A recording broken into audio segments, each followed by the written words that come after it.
Le maccarthisme tient son nom du sénateur McCarthy. Celui-ci est le visage, entre 1950 et 1954, du très fort sentiment anticommuniste qui existe aux États-Unis. Dans le contexte très tendu à l'époque de la guerre froide, le sénateur McCarthy se fait connaître en février 1950, lorsque dans son discours prononcé à Wheeling, en Virginie-Occidentale, il dénonce la présence de communistes au plus haut niveau même du département d'État, c'est-à-dire de l'équivalent américain du ministère des Affaires étrangères. Et il prétend être en possession d'une liste de 205 noms, une commission, la commission Tidings, est nommée pour examiner les affirmations de McCarthy. Elle conclut en juillet que ces accusations sont fausses, mais les audiences et les conclusions de la commission soudent les républicains conservateurs autour de McCarthy, qui s'en prend violemment en juin 1951 au général Marshall, qui voulait, contrairement à MacArthur, que la guerre de Corée reste limitée à la seule Corée. Avec la victoire républicaine à la présidentielle de 1952, il est nommé par Eisenhower président de la sous-commission d'enquête permanente du Sénat, qui est rapidement surnommée Commission McCarthy. Elle se concentre sur les institutions gouvernementales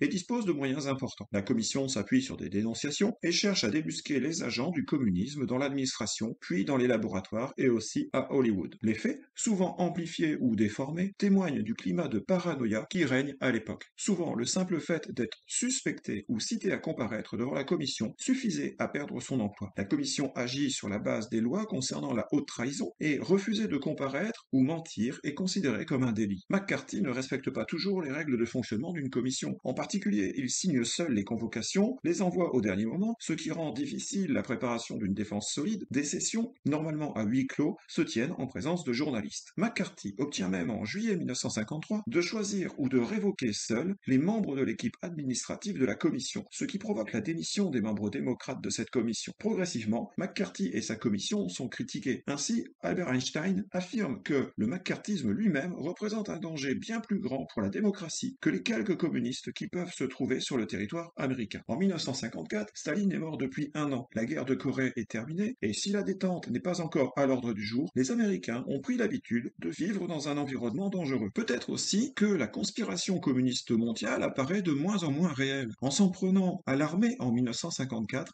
McCarthy dépasse les limites. Il ne parvient pas à faire comparaître un major, puis son supérieur, le général Zwicker, et McCarthy perd tout son crédit dans l'opinion publique et les médias, auprès desquels il passe pour une brute qui terrorise ses concitoyens. Les audiences de la sous-commission à propos des militaires sont retransmises et très suivies à la télévision, ce qui contribue encore à ce que l'opinion publique s'éloigne de McCarthy. Le 30 juillet 1954, une motion de censure est déposée au Sénat contre McCarthy, une commission dénonce les accusations diffamatoires de McCarthy envers l'armée et un blâme lui est adressé. Déconsidéré, McCarthy sombre dans l'alcoolisme et meurt en 1957. Mais le maccarthisme lui survit encore une quinzaine d'années, mais sous une forme beaucoup moins brutale.